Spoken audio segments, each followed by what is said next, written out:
ನೋಡಿರಲಿಲ್ಲ ನಟನೆ ಎಲ್ಲಿ ಅವ್ರ ನಯಂತರ ಈ ಸಿನಿಮಾದ ಆಕ್ಷನ್ ಮಾಡಿದ್ರೆ ಭಯಂಕರ ಹಳ್ಳಿ ಪಾತ್ರದಲ್ಲಿ ಅವ್ರ ಆಕ್ಟಿಂಗ್ 100 ಸಾರು ಇಂಡಸ್ಟ್ರಿಗೆ ಒಬ್ರು ಲೇಡಿ ಸೂಪರ್ ಸ್ಟಾರ್ ಕನ್ನಡದಲ್ಲಿ ಕ್ಲಾಸ್ ಆಗಿ ನೋಡ್ತಾ ಇದ್ದೆ ಫಸ್ಟ್ ಟೈಮ್ ಮಾಸಾಗಿ ನೋಡ್ತಿದ್ದೆ ರಚಿತರನ್ನ ಅಬ್ಬ ಸರ್ ಇನ್ನ ರಾಜಭೂಷ್ ಶೆಟ್ಟಿ ಬಗ್ಗೆ ಹೇಳಬೇಕು ಮೈಯಲ್ಲಿ 30 kg ಬಿಟ್ಟೋದಿಲ್ಲ ಸರ್ ಆ ರೇಂಜ್ಗೆ ವಿಲನ್ ಆಕ್ಷನ್ ಮಾಡಿದ್ರೆ ಕರ್ನಾಟಕ ಆಕ್ಷನ್ ಮಾಡಿದ್ರೆ ಅವರು ಕಾಮಿಡಿಗೂ ಸೆಟ್ ಆಗ್ತಾರೆ ಹೀರೋಗೂ ಸೆಟ್ ಆಗ್ತಾರೆ ವಿಲನ್ಗೂ ಸೆಟ್ ಆಗ್ತಾರೆ ಟೋಟಲ್ ಹೇಳ್ಬೇಕಂದ್ರೆ ಒಂದು ಸಿನಿಮಾ ಹಿಟ್ ಆಗ್ಬೇಕಂತ ಕೇಳಿದ್ರೆ ಹೀರೋ ವಿಲನ್ ಹೀರೋಯಿನ್ 3 ಚೆನ್ನಾಗಿ ಮಾಡಿರ್ಬೇಕು ಅದು ಈ ಸಿನಿಮಾದಲ್ಲಿ ಆಗಿದೆ.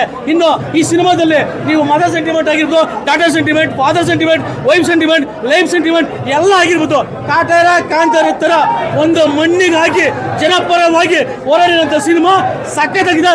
ಜೈ ದುನಿಯಾ ವಿಜಯ್. ಒಂದು ಒಳ್ಳೆ ಕನ್ನಡ ಸಿನಿಮಾ ನೋಡ್ರೆ ಒಂದು ಖುಷಿ ನನಗೆ ಕಾಣಿಸ್ತಾ ಇದೆ. ಈ ಸಿನಿಮಾದಲ್ಲಿ ನನಗೆ ಇಷ್ಟ ಆಗಿದೆ ಏನಂತ ಸರ್, ನಮ್ಮ ಕನ್ನಡದ ಮಣ್ಣಿನ ಕತೆ, ನಮ್ಮ ಕನ್ನಡದ ಸೊಗಡಿನ ಕತೆ.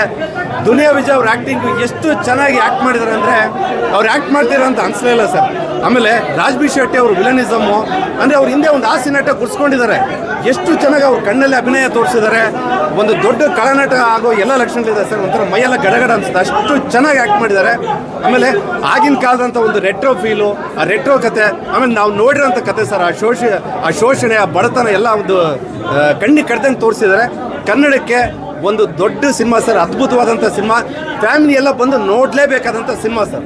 ಅದರಲ್ಲೂ ಸ್ಲ್ಯಾಂಗ್ ಕಂಪ್ಲೀಟ್ ಚೇಂಜ್ ಇರುತ್ತೆ, ಎಲ್ಲ ಹೊಸಕೋಟೆ ಬೌಂಡ್ರಿ. ಹೌದು ಸರ್, ಹೌದು ಸರ್, ಹೌದು. ಈ ಸಿನಿಮಾ ಪ್ರತಿಯೊಬ್ಬರು ನಟರು ಕೂಡ ಅದನ್ನೇ ಫಾಲೋ ಮಾಡಿದ್ದಾರೆ. ಖಂಡಿತ ತುಂಬ ಕಷ್ಟ ಅದು ಈ ಕಾಲದಲ್ಲಿ, ತುಂಬ ಕಷ್ಟ ಸರ್. ಆಗಿನ ಕಾಲದ ಆ ಒಂದು ರೆಟ್ರೋ ಫೀಲ್ 60s 70s ಅಲ್ಲಿ ಮತ್ತೆ ಕಟ್ಕೊಟ್ಟಿದ್ದಾರೆ.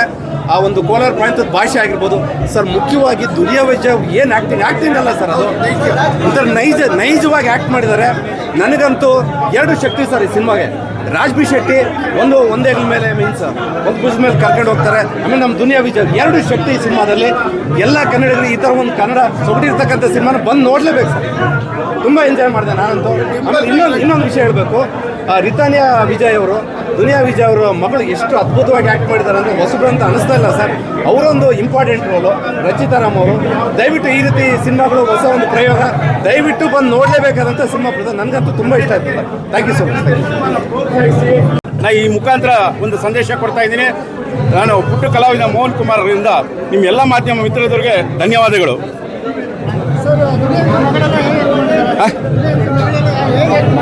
ಮಗಳೂರ ಬಗ್ಗೆ ನಾವು ರಿತನ್ಯಾ ಮೇಡಮ್ ಬಗ್ಗೆ ಅದ್ಭುತವಾದ ಅಭಿನಯ. ತಂದೆಗೆ ತಕ್ಕ ಮಗಳು ಅನ್ನೋದಿದೆಯಲ್ಲ, ಕಲೆ ಅನ್ನೋದೇ ರಕ್ತದ ಮುಖಾಂತರ ಬಂದಿದೆ ಅಂತಲೇ ಹೇಳ್ಬೋದು. ಅಪ್ಪ ಮಗಳ ಅಭಿನಯ ನೋಡೋದೇ ಒಂದು ಸುಂದರ ಅಂತಲೇ ಹೇಳ್ಬೋದು. ಅದರ ಜೊತೆಗೆ ಈ ಸಿನಿಮಾ ಸಾಕಷ್ಟು ಸಂದೇಶಗಳನ್ನ ಕೊಟ್ಟಿದೆ ಸಮಾಜದಲ್ಲಿ. ಅದನ್ನು ನಮ್ಮ ಸಮಾಜದಲ್ಲಿ ನಮ್ಮ ಜನ ಬದಲಾವಣೆ ಬೇಕು, ಅರಿವು ಮೂಡಿಸಬೇಕು ಅಂತ ನಾನು ಕೇಳ್ಕೊಳ್ತೀನಿ.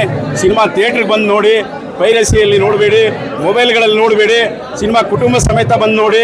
ಪ್ರತಿಯೊಂದರ ಬಗ್ಗೆನೂ ಎಚ್ಚರ ಸಹ ಕೊಟ್ಟಿದ್ದಾರೆ, ಒಳ್ಳೆಯ ಸಂದೇಶಗಳನ್ನ ಕೊಟ್ಟಿದ್ದಾರೆ ಅಂತ ನಾನು ಹೇಳ್ಬೋದು ಸರ್. ಸಿನಿಮಾ ಬಗ್ಗೆ ಆಚೆ ಪೋಸ್ಟ್ ನೋಡಿದ್ರೆ ಒಂದು ಸ್ವಲ್ಪ ರೋಮಾಂಚನ ಆಗ್ತದೆ, ಆದರೆ ಒಳಗಡೆ ಬಂದರೆ ಅಂತ ಒಬ್ಬ ಬೇರೆ ಲೆವೆಲ್ ಸಿನಿಮಾ ಇದು. ಇಂಥ ಸಿನಿಮಾ ಮತ್ತೆ ನಾವು ನೋಡ್ತೀವಿ ಇಲ್ಲ ಕನ್ನಡದಲ್ಲಿ ಬರುತ್ತೋ ಇಲ್ಲ ಗೊತ್ತಿಲ್ಲ. ಈಗಂತೂ ಅದ್ಭುತವಾಗಿ ಬಂದಿದೆ. ನೋಡಿ ಕೂದಲೆಲ್ಲ ನಿಂತ್ಕೊಂಡ್ಬಿಟ್ಟಿದೆ, ರೋಮಾಂಚನವಾಗಿದೆ. ನೆಕ್ಸ್ಟ್ ಮತ್ತೆ ಇನ್ನೊಂದು ಟಿಕೆಟ್ ಬುಕ್ ಮಾಡ್ಕೊತಾ ಇದ್ದೀನಿ ಮತ್ತೆ ನೆಕ್ಸ್ಟ್ ಶೋಗೆ ಹೋಗೋಕ್ಕೆ. ವಿಜಯ್ ಸರ್ಕಂತೂ ದೊಡ್ಡ ಮೈಲ್ಗಲ್ ಇದು. ರಾಜಭೂಷ್ ಶೆಟ್ಟಿ ಅವರು ಅಂತ ಹೇಳೋಂಗೆ ಇಲ್ಲ, ಬೇರೆ ಲೆವೆಲ್ ಆ್ಯಕ್ಟಿಂಗ್. ಆಮೇಲೆ ರಚಿತಾರಾಮ್ ಅವರು ಫಸ್ಟ್ ಟೈಮ್ ತಾಯಿ ಕ್ಯಾರೆಕ್ಟರ್ ಮಾಡಿ ಒಂದು ದೊಡ್ಡ ಮೈಲ್ಗಲ್ ಸೃಷ್ಟಿ ಮಾಡಿದೆ ಅಂತ ಹೇಳ್ಬೋದು. Thank you. ಕನ್ನಡ ಸಿನಿಮಾ ಒಂದು ಒಳ್ಳೆ ಸಿನಿಮಾ, ಅದು ಸ್ಯಾಂಡಲ್ವುಡ್ ಸಲಗ ಅವರು ಮಾಡಿರೋ ಸಿನಿಮಾ. ನಮ್ಮ ದುನಿಯಾ ವಿಜಯ್ ಒಂದು ಟ್ರೇಡ್ ಮಾರ್ಕ್ ಇಟ್ಟಿದ್ದಾರೆ ಒಂದು ಮಾಸ್ ಸಿನಿಮಾಗೆ. ಅದೇ ರೀತಿ ಆ ಟ್ರೇಡ್ ಮಾರ್ಕ್ ಮುಖಾಂತರನೇ ಮತ್ತೆ ಇಂಡಸ್ಟ್ರಿಗೆ ಬ್ಯಾಕ್ ಬರ್ತಾ ಇದ್ದಾರೆ. ನಮ್ಮ Duniya Vijay cinema, land cinema ಎಲ್ಲರೂ ತಪ್ಪದೆ ಒಂದು ಥಿಯೇಟ್ರಿಗೆ ನೋಡಿ. ಅದೇ ರೀತಿ ರಚಿತಾರಾಮ್ ಅವರ ಆ್ಯಕ್ಟಿಂಗ್ ಬಂದು ಸೂಪರ್. ಚಿಂದಿ ಚಿತ್ರಾನ್ನ ಲ್ಯಾಂಡ್ ಸೂಪರ್ 100% 100 ಡೇಸ್ ಪಕ್ಕ ಓಡುತ್ತೆ. 100 ಡೇಸ್ ಲ್ಯಾಂಡ್